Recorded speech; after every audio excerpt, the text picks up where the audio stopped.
Welcome to the Leader to Leader podcast. I'm your host, Susan Spears. Our guests today are Latasha Brooks. She is a CEO of A&B Creative Events, as well as a CEO of Coach Brooks Business Consulting. Our second guest is Susan Coleman. She is the owner of Coleman Coaching and Consulting Services. And all that is today's titles, because these ladies have done a lot in our community, a lot in business, and I know them super well through the Fredericksburg Regional Chamber of Commerce and, of course, Leadership Fredericksburg. Latasha and Susan, welcome to the Leader to Leader podcast.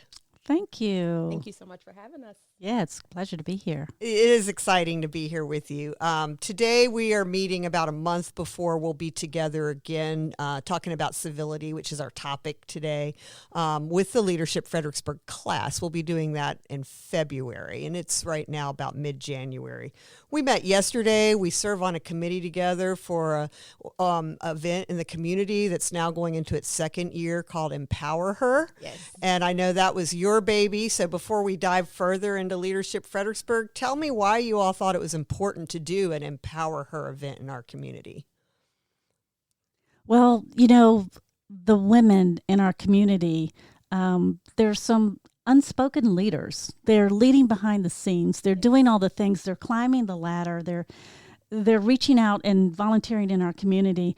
And we wanted to enhance, not compete, but enhance what's already being done to recognize leaders in our community. And March is Women's History Month. And so because we're doing it in March, it's geared towards women. We also do something for men, too, with a legacy. That's right. Yeah. When did you do that? November? June. Look, Men's goes, History Month. November. No, that was the Marine Corps. That was the piece. Marine That's Yeah, right. yeah, That's yeah. right. So Oh my gosh. Okay, so June you tied it with like Father's Day, I Yep. guess. And it's Men's Absolutely. History Month. Or Oh, is it? It's, a it's title men's, for yeah. them as well, too. Men's Health Month. Does Yeah. everything have a day or a month at this It point? does now. Yeah. Yes. Yeah. Yeah. Is there a Civility Day? It's not. We should create one. I know. We should announce it, right? Well, that's not talked Latasha? about enough. So that's the problem, is that That's it's it. hard to have those conversations. And so there is no day, but we could create a day. We could, couldn't we? It could come right here out of the Fredericksburg, Virginia region. Yes. That's right. Mm-hmm. And it's really cool. I can't remember how the three of us first came on doing this together a couple years ago with Leadership Fredericksburg. Maybe it was just some of the conversations we have on the committee level or so forth. But it really resonated with us. Yeah. And as interesting as it is, civility is thrown around as this word that some people like it, some don't like it. Right. But basically, it's defined as formal politeness and courtesy in behavior or speech.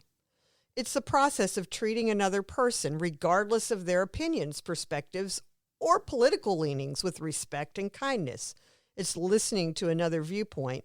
And even if it's a viewpoint you don't agree with, it's searching for the humanity behind a perspective or stance. So it's really listening to others and being respectful and trying to find understanding. So let's talk about why that matters to us, what your thoughts are behind that, and why we're doing this today.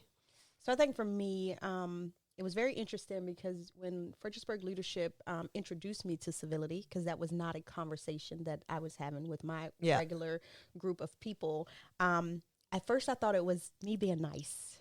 That's what I thought civility was. Okay. But a part of me getting to better understand what it truly is, I still realized that I needed to still be able to hold people accountable, but be respectful as I am holding people accountable. So I went from the notion of you just got to be nice to everybody to you have to learn how to have conversations, those tough, courageous conversations, as I learned in Leadership Fredericksburg. Right. And I think if we talk about it more, I think more people will understand the importance of it.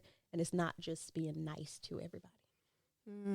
That's a good point, Latasha. What would you say, Susan? So I was that person that you would find in the airport if someone was being taken advantage of or something. I just felt like compelled to step in. The humanity aspect of it. It's like we're all humans. But I also realized that can be being non-civil as well. And so if if I care that much, then I really needed to look at myself. And in Leadership Fredericksburg, that's exactly what we did. The conversations were out there, and we had an opportunity to kind of say, well, how do you show up? Because it's not just the other person, it's how you react in those moments. So I just really passionate about the humanity side of it, how we treat people, to see them differently, and to really understand them. And also we talked a lot about the active listening. And so all of that just falls in line with the things I love about people and interacting with them and the whole coaching and all that stuff. It's right. Well, coaching is, if in case any of our listeners don't really know, I mean, you might think you know, but coaching, the difference between coaching and mentoring, really, coaching is listening and asking questions, probing questions, important questions that you hear that help the person that's being coached to kind of understand where they want to go, because they usually already have the answer, you know, and they're working their way through it. Right. Whereas mentoring, you're sharing your perspective. Well, here's what I saw happen, so I think you should do this or that kind of a thing. And so using both of those skills can be important when we think about civil moments. Yes. And isn't it always the case? Like sometimes we're too civil, we'll be in meetings and stuff, there's conflict right under the surface and it doesn't come forward because people are afraid to say what they really think. Yes. And I think that's why civility is so important, because those voices, those ideas and opinions need to be heard and then discussed and worked around the table and whatever the outcome. Yeah. So I guess we've pledged to be those people that might push dialogue forward. Yes. Yeah. Yeah. Give people room to express themselves. Have you ever found it to be uncomfortable Yes. moments? Yeah. Yes. Any example that you don't have to leave names or anything. Any times that stand out to you, like where you were proud of yourself for speaking up, or as you think about it? Me recently, I am a workshop presenter for our SCORE chapter here in our region, and we have some new mentors that just joined, and they're all older. And we do this pitch competition that we started bringing to Fredericksburg. And one of the new members was like, well, I don't know why we're doing it. It doesn't do anything for anybody. It doesn't help people. Why are we just giving away money? And everybody got quiet. And then me, the youngest on the committee, unmuted, and I'm like, our mission at SCORE is to help people. Like, our mission is to open those doors and create these opportunities and help these people. And that's exactly what the pitch competition does. And so we kind of went back and forth about it, had some dialogue, had some conversations, and a couple other people stepped up that was in the chapter and agreed with me and kind of added more to it. And after that meeting, I got a call from our chair. And the first thing she said out her mouth was, "I'm so proud of you." Oh, wow. She said, "Thank you for standing up." And at the time, I didn't feel like I was standing up. I felt like I was doing what was right. That's just me. Just just doing what is right. And we sat on that phone for an hour, and she talked about the importance of standing up and, and being that person that's not afraid to actually start the conversation, because that's what I did. I started the dialogue of us talking about the situation, and it felt good. It felt really, really, really good afterwards. One, for her to call, because I didn't even realize she had my number. And then I answered, which is another thing that I normally don't do. And then the conversation her and I had was just a reminder of why it's so important to start these conversations sometimes, even when they're uncomfortable. And I know they could tell in my voice that I was a little nervous, even talking about it. But eventually I put my foot down, and I was like, this is why we do what we do, and this is why it's so important. But it felt good afterwards. It didn't feel good in the moment, because I felt like it could go left, or, nobody may not back me, but it actually was the opposite. Yeah, sometimes that voice in the room that puts the question out there, or sounds complaining like that person did, they might sometimes they come across the wrong way. Yep. They don't realize always maybe that they sound gruff or accusatory.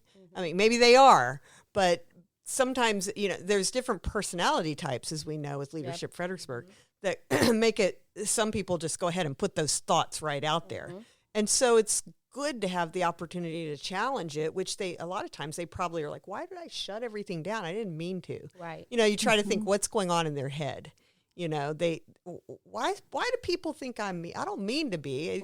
They just don't always have that filter. They haven't thought about the, decorum or whatever. So by having that conversation, you gave them an opportunity to be heard, and take the thought all the way through. Yeah. Yeah. So that's important. And it was good conversation. So I think for me, being the youngest, I was afraid that it could go wrong. But it was actually good conversation. It gave other members the opportunity to say how they felt. And I don't know if at the beginning of it, if it felt like a safe space, but I think also as leaders, that's part of our role is to make it a safe space, even if it doesn't start off as being a safe space. Yeah. What should we do if we're in like a group setting and it doesn't look like it's going to stay safe? Like, how do we get the circle back to civility and maybe into a centered place? What are your thoughts around that? Yeah, that's a great question. It's kind of hard, and I want to share just a little bit of when I was in that situation, similar to Latasha. But actually, the two of you were in the meeting. We were voting on something, and there was discussion around the room. So it started with the person beside me, and I was the last person to give input. Yep. You remember that? And so as it went around the room, and each person said something, my heart started beating a little bit fast because I had a different opinion. I had a different thought process. I saw it completely different than everybody else, and they were in agreement. And so you talk about the safe space. Yeah, my heart's beating fast. I'm thinking, is this a safe place? Should I speak up or whatever? But whenever that happens, my heart starts beating fast. I know I have to. I cannot be quiet. So I said what I said. It turned out to be a safe space. Of course, you two were in the room, but but there were others, right? And it turned out, and somebody said, "Oh, I didn't think about that. I didn't know that," and it created that conversation. But that was an easy one, really, because I didn't know how that was going to turn out. And I said, you know what? If I'm the only one who votes a different way, advocates for this, and they see it differently, that's okay too. And I think that's the part of civility that's so hard. If people don't come on board or it does blow up, it's like, one, am I ready for that? Do I want to go through that? Or, even this thing of maybe I should just go along with the crowd. But civility allows you to have a voice, but you do it in a way that promotes humanity and the kindness, right? And it gives other people an opportunity to breathe in. And then you may agree to disagree at the end of the day. But a lot of times when you do it in that way, I think it comes around. You got to have the right attitude. It is an attitude thing. That's what made it different for that situation. It was the way you approach being last, because that's hard, because everybody else had the same view except you. Yeah. But I think it was the way that you approach it. You approached it in a way that we all listened. And I think because we were in a room full of leaders, we gave you that space to voice your opinion, and then we had a minute to think about, what you were saying. And then it was easier for us to say, wait, you know what? We never even looked at it that way or thought about it. Now, had you came off hostile or had you came off attacking someone in the room, you didn't do any of that. No. You just shared your opinion in the most professional, soft-tone voice. I got to study that, soft-tone voice. Good at that. I got to study how to do that. But you made it safe, and that's hard sometimes to be one that's challenging it, but then also being the one that's making it safe for everybody to just receive what you were saying. I don't think everybody's trained, though, to do it that way. Well, in all fairness, too, you were leading the meeting, Susan, and you didn't give your opinion. Right. You, as the leader, so that was another thing that I'm like, I don't really know what Susan is thinking as she's leading this meeting.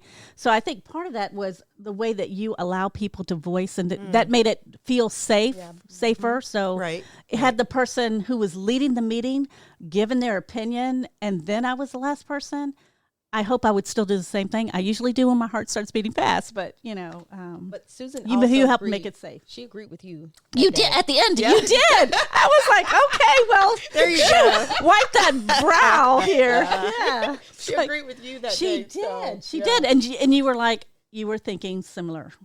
Which is so interesting, Susan, because, as always the youngest person in the room, we are paying attention even when you don't think we're paying attention. And so it's so interesting as we all went around that room, I'm watching your face.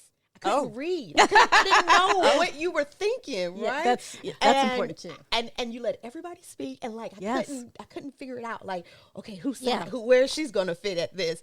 And then at the end, you voice your opinion, and I could tell it took a weight off of your shoulder. Oh yes, but it was so interesting because I'm like, man, I gotta study that part too, because I don't know as a leader how my kids and my husband always tell me they can tell when something's wrong with me. My face shows it all the time, and even I don't know when my face is telling on me, my expressions are telling on me, and I'm looking at everybody in the room, and I can tell who's agreeing with who, and sometimes you tend to feed off the energy in the room.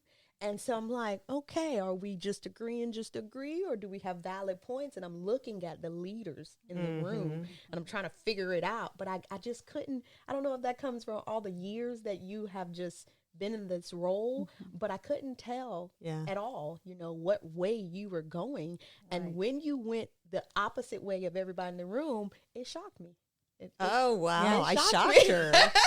Well, she didn't go completely opposite. I was there with her. Yeah, So, right. yeah, But it was the very end. It was the very end. She did yeah. not stop anybody even though she didn't agree with what we were saying. You didn't stop anybody. You didn't try to convince anybody to change or sway. No. You waited till it was your turn. You said how you felt, and you even opened the door for us to have more dialogue, after you said what you said. And so it's just, as a leader, it's good to be able to sit in those type of rooms, because that's how you grow. And that's how you learn. And even when you don't think people are watching and paying attention, we are watching and paying attention. Yes. I better listen to that, right? They're watching. But honestly, Latasha, if you see that I'm annoyed, I'm letting you see it. Oh. So there's a time when that annoyance is appropriate. I have, it's all controlled. In a professional setting for me, more so than, because you have your basic who you are. So you don't really have to, if you're kind of aligned with what you're doing, which I think I am, there's not a lot of need to control that. Right. But if we're talking about, we're voting on an issue or something, there's a control piece there, like to your point of saying you don't want to tip your hat, or you don't want to show a favoritism, or whatever that may be. Particularly if there's something that really is bothering me or annoying me, I'm very controlled with that. And unless I've decided, I want the room to know I'm not satisfied or happy with, if it's something really unacceptable. That doesn't come around a lot in our Chamber of Commerce world. Praise the Lord. Right, Yes. right. We seem to not be in the room a lot where there's a lot of anger or issues. Every now and then there might be things around policy or other stuff that we stumble on. I'm always surprised. Wait, what just happened? What is that person upset? Wait, it's like when my husband's mad at me. I'm like, you're mad? Right. What did I do? My voice gets higher. I'm like, no. But most of the time what we do, community conveners, you're in diplomatic even keel. So it comes with the territory. Yeah. If you're in roles like this and you don't know how to be civil, it is kind of the makeup, the armor, if you will. Right. And you set the tone. Yeah, it does. Yeah. So like I said, when I want it to be known, if we were at a hearing for some anti-business something or another, I'm not going to look so happy. Right. Yes. Yes. I've been there. Yes. But I also know this about you. You may not look happy, but when you address, you do it with politeness, kindness. It's the attack of the person, I think, where it goes when it's personal. Yeah, I don't really understand that. The need for that. Right. With different folks and everything. And I'll surprise myself because as much as it happens more personal, like with family or something, where I think I'm always controlled or whatever, but something is said around me that's unacceptable. And I'm like, oh, that just came right out of me. Like, that's unacceptable. So where do we use civility with that? I think we use our voice, but it's the words we choose to say back of, what I've done in the past. I think maybe this is an example of it. Years ago, I was at a community event hosted by kind of a partner organization here in the region. And they were the speaker was recognizing people in the room. And at that moment, they were recognizing maybe a handful of local elected officials. And so they said one of the names of an elected official. And one of our members, somebody I knew a bit through our organization, was sitting beside me, just happened to be there, and didn't like that elected official. And so started, bad-mouthing that person next to me. Well, that particular elected official has been one of my family's closest friends for decades. Has nothing to do with them being an elected official. Right. They were only an elected official for a brief period of time, but the relationship and the history is decades. Yes. And so I thought, it was pretty quick, but I said, you know what? That's okay. You're entitled to your opinion, but you can't say that in front of me. Because that person is somebody I know very well, and they're special in my life. And I just, it's just not going to be said where their character is disparaged in front of me. And we went on with the lunch and everything. And as I walked to my car, this particular person followed me out to my car and actually had a tear in their eye and apologized. And talked about some of the things that were happening in their life and said, I hadn't thought about the whole person. I hadn't thought about the whole person, and I hadn't thought about any of it. I just shot off my mouth on a character assassination, if you will. And our relationship was changed forever because of it. It was positive from that day forward. We grew as a respect for each other. And it was from stepping into that moment. And as I thought about it later, I thought, I hope if someone was saying the same about me when I wasn't there, that our family friend would have said, wait a minute. Wait a minute. Right. I know Susan's character. That's right. And so all of those things tie into how you say it. So I didn't say, how dare you?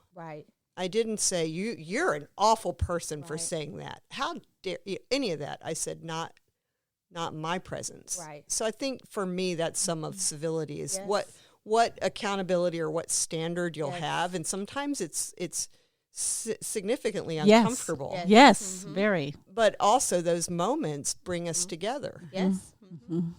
Well, and the fact that you said it changed our relationship, but then you added positively. Yes. And I think if you hadn't added that, people would have automatically assumed. You guys never spoke again. Oh yeah, no. Opposite. And that's game changing, to be honest with you, because it was uncomfortable for you, probably really uncomfortable for them. Yes. But they had to have the decency to follow you. To apologize, And timing is another thing too, because had that person tried to apologize to you at the table, you might not have received it well at that very moment. You needed time to be proud of yourself, one, but then to take in what just happened, because you had to be uncomfortable. They had to be uncomfortable. It had to be uncomfortable after the situation happened, but the timing was perfect of you being able to receive the apology. Yeah, that's true. Because sometimes I'm not in the right mindset or the right place to be able to accept your apology, even though I know that it's needed or that could help us move to a positive place later on. I always think if you're still thinking about it an hour later, the next day or something, if there was any kind of little moment, it's err on the side of forgiveness and make that call or follow that person out or whatever it is. And they might not even be have even given it a second thought, or they might be harboring something. Either way, they know that you cared because you reached out and said, I wasn't at my best, because we are human. Yeah. Even if we're focused on civility, that doesn't mean we don't have our moments. That's right. Doesn't mean that person or political, whatever it is, walks out that I don't have the same thought and forget that's not my husband sitting next to me. Right. Or I might make some snarky comment to him because he and I know what we think. But no, instead it's some person that you only know a little bit. Yeah. And you blew it, you know, by denigrating them. It's okay to have differences. If you didn't like how this person voted to zone land or something like that. But there's something else that you did in that moment, which is part of being courageous and difficult, because you could have reacted. It was someone close to you, someone in family, decades, right, of a relationship. Your tone, right? You could have snapped back, but you shared your why. Yep. You shared your why. You gave the person just enough information to be able to see that you were not snapping back at them for other reasons or whatever. Right. You didn't elevate it. You de-escalated it. And that, I think, is one of the hardest things to do in the moment. It was unexpected. You didn't expect that person beside you all of a sudden to say that about someone who was close to your family. Right. But your response and giving the why a little bit more, that's the part of civility, I think, that I don't think that person would have followed you out had you handled it differently. And you do, and you guys, you do grow over time. Years and years ago, when my dad went on city council here in Fredericksburg, I was shocked at people who would walk right up to me and bash my father. Oh, wow. My father. And I was, you know, early 30s or so, and not quite as confident or bold as I might be today. And so, and literally I was in shock the first time or two, because it happened a lot. And I remember one time saying, you're saying that to me about my father? Yeah. And that was at the beginning. And I remember by about his third or fourth year, another one came up to me, and I was different. I was changed. I remember saying to this guy, you are saying that to me about my father? I mean, he ran from me. So it was almost the same. Actually, I think it was the same words. Yes. But my way of taking that in, and even to this day, I think now I'm older. I'm in a different phase in life. I don't think anybody that doesn't like my dad would ever come up to me, me today. Right. But but what makes them say, I can be that incivil? Why would you do that? You know? And so that was before social media. That was before so much of the world where we've had, you know, these online battles that have really caused a lot of dissension and separation in our society. Yes. I think that's the hardest part too, is like you mentioned, the Susan today is not the Susan 20 years ago or 10 years ago. And I think in life, us as humans have to understand the season last year, even last year was a different season for us. Yeah. You know, the Susan last year may not be the 2026 Susan. And I think it's hard for us sometimes, especially with social media, is to understand that some of us still need time to grow. Yeah. And some of us are still learning, and some of us are still processing, or some of us are still in bad seasons, or some of us are in better seasons than we were last year. And that's why I try my hardest that even if I've had a bad interaction with someone, I don't take it to heart, because I realize as a human myself that not all seasons are good. Right. You know, and if you catch me at the wrong season, you may be telling people about a different Latasha that you met. That's right. Versus the Latasha that other people have gotten to experience. And I think in life, we as humans have to do a better job at realizing that all of us are going through seasons. And some seasons are harder than others.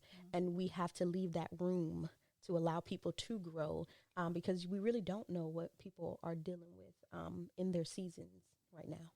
Right. Grace. Give some grace. Yeah. And that is hard. But, you know, you're right. Catch me at the wrong time, and I may not show up as the person. Well, I'll take that back. So I'm a little bit older now, too. And so it's this thing of, what are you pouring into yourself? What are you believing? What are your values? What are you saying? And all that's important, so that when the pressure does happen, what comes out, hopefully, is good. But there are times when Susan Coleman, I won't put that on you, Susan Spears, Susan Coleman, you know, I may not be my best self. And you're right. You're right. And so grace can go a long way. And whether you realized it or not, in that quick moment of exchange, when you did that, you gave that person grace because you could have chopped their head off. Because when it's somebody close to you like that, don't we react? Yeah. I mean, the sensitivity. Oh, it hits that nerve. Whoa.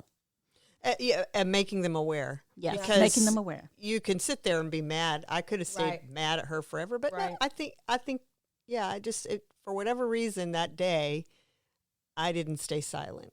You know, and that's part of the journey where you continue to step that 1 foot forward with an eye on civility, even as you have some conflict. Mm-hmm.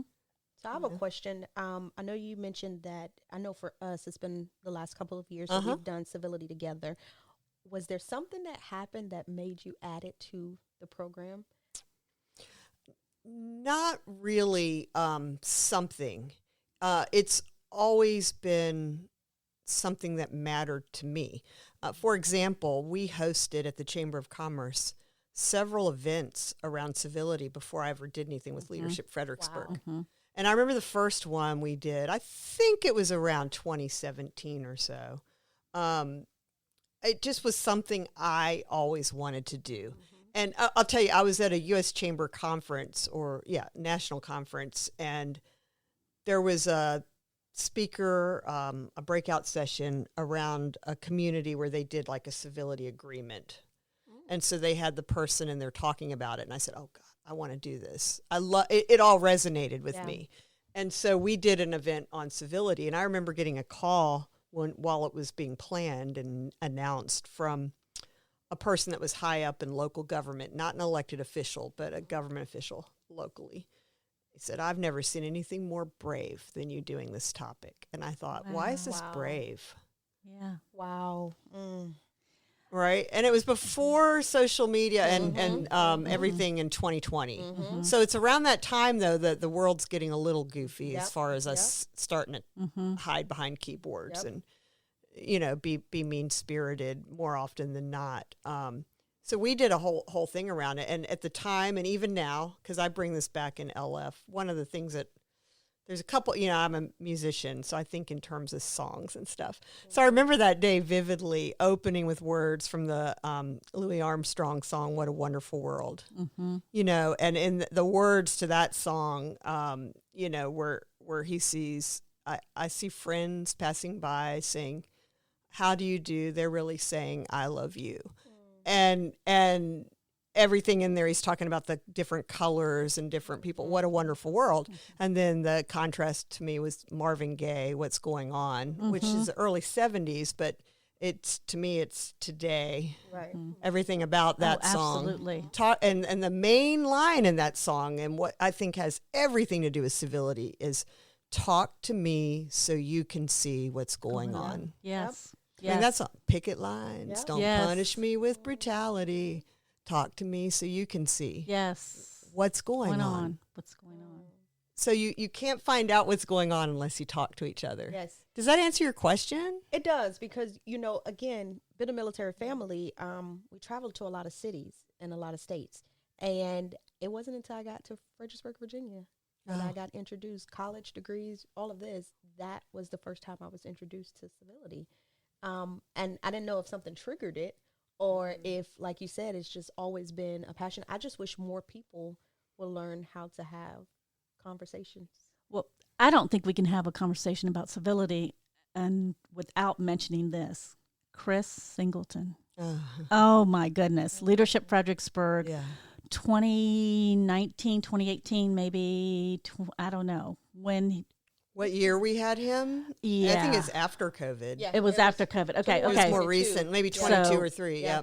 All I know is that you talk about someone who demonstrated civility to the world, and Susan found him, invited him, and that event was just amazing.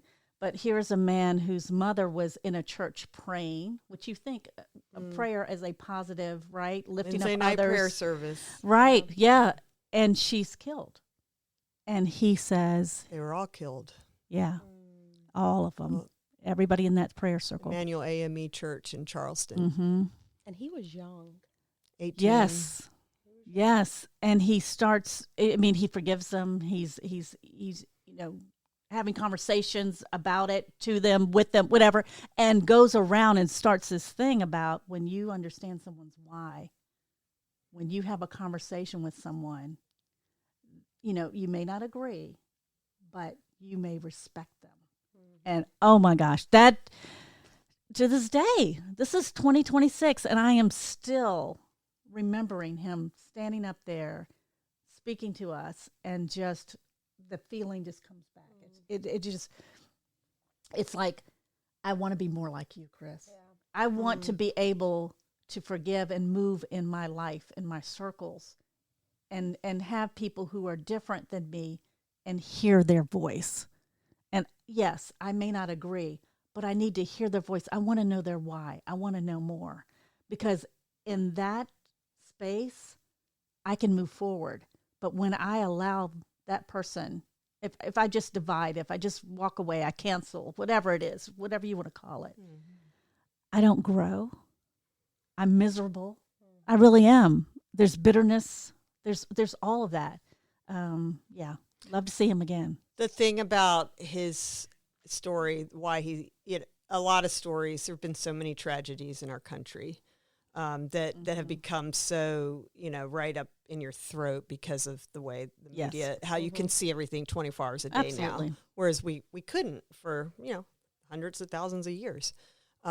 Anyway, that one in particular broke my heart because I attended Shiloh Baptist Old Site, which is a very similar church. And the people that were murdered in that shooting resonated with me. They looked like the people I knew through Old Site. They had the same style of worship, etc. So it heinous crime, the whole thing, a racial crime, but it also kind of felt personal, even though I didn't know them. But Chris, that day in the news when it happened, the national media descended on Charleston, and this is why it's so important in a civility conversation. And he was a young man, and they went out to the ball field where he was playing. He played baseball, and surrounded him. And that picture is vivid in my mind. His coach was standing beside him, all the players around him, and the media, and he's a young man, and they want him to say, Let's go to the streets. Yes. Let's go to war. They wanted him to do that. Some of that was starting around the country, around racial lines. And what do you think of that killer? And it was the worst kind of killer. It was like, this is racist. There isn't any question. There's no question. Yeah. This is evil. And he said, I forgive him because Mom would say forgive him. Yes. I forgive him. And he said in that moment when he did that he was able to let go of, he doesn't care if he goes to jail, doesn't go to jail, whatever. He doesn't know where he is in jail. He doesn't have to know when he might get the death sentence. He doesn't follow it because he's not present in his thoughts. Right. His thoughts are focused on his mother and influencing kids and future minds and so forth. Yes. I found him fascinating. I posted on it on my Facebook back then, and followed him the whole time. So when he became a speaker, that's why I brought him here. I said, I think we can make this happen. Yeah. You have a shirt too. Yeah. I was going to say the shirt. Yeah. Love is stronger than hate. Love is stronger than hate. Yes. Yeah. Yes, and that's important. It is. It is. Yeah. It is. What else do we have? It's everything. Yeah. So I keep his, the picture we took here. It's on my wall in my office. And anytime people are heated or something, I've had a few of those in my office. I'll point to his picture and say, you're having a hard time forgiving our colleague in business or whatever. Read this guy's story and talk about forgiveness. This is just a little petty. Exactly. Yep. Yeah. Yeah. And we're so much stronger together. And I think the quicker we can get through the tough conversations, the quicker we can move forward in life and do great things, because there's so much more to do. There really is. Well, it affects your health. I mean, overall health, it really does. Yeah. We can't continue at this pace. We need to regroup and figure something out. What's happening now is not working. So what are we going to do about it? And let's hear it. Let's hear from some different perspectives and see what happens with that. Nobody's asking anyone to change their values. Right. And I think that's the fear. The fear is you're going to try to change me. And no, I don't think that's right in any way, to try to change someone else's viewpoint for their values, what they're on mission for. I just may not agree. I may have a different relationship with them, whatever it is, but I will respect them. Agreed. So I guess as we start to wind down, because I'm looking at this, we probably should go ahead and start to wrap it up here. Any other thoughts, anything else we want to share today as we think about civility at this moment, and that we're also going to be sharing soon with our current Leadership Fredericksburg class? I just want to leave something with anyone who is listening, that this is not to shut you up. This is not for you to back down. This is not for you not to hold people accountable. Actually, it's quite the opposite. It is to take your place, but do it with love and respect, and listen. And don't diminish your values, what you stand for, but be open to see someone else as another human being. That's all I wanted to say. Thank you. For me, it's as a young person, I just would love to see us have more conversations. I would like to see more people at the table. That's how we learn. That's how we grow. That's how we become a better person, a better community leader, a better mother, better wife. Yes. It's conversation. Yes. It's all through conversations. And I think COVID did us a disservice because we've learned how to shut ourselves out of the world, hide behind keyboards, and become mean people. But I think the more we get out and the more we sit down and we have conversations and we talk, the more we'll learn and the more we'll grow. So I'm encouraging people to just have courageous conversations. Yes. And if you're not having them, start them. Good. Courageous and civil. Yes. Courageous and civil. Yes. All right. Well, back where we started, civility defined as formal politeness and courtesy in behavior or speech. I think I could take out that word formal and just call it politeness, courtesy, behavior, and in speech. Yes. Treating another person, regardless of their opinions, with respect and kindness. Find out the why. Share your why. Be civil.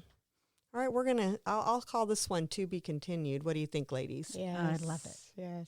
All right. Well, we'll wrap it up then. So thank you both for being here today. Thank you. On the Leader to Leader podcast. Latasha Brooks, CEO with A&B Creative Events and Coach Brooks Business Consulting, and Susan Coleman with Coleman Coaching and Consulting Services. You guys are awesome. So I really appreciate spending time with you today. And listeners, if you haven't already followed us, please do that. Follow us, give us a like so you can find out more about the great leaders in the Fredericksburg, Virginia region. Thanks, and we'll see you next time.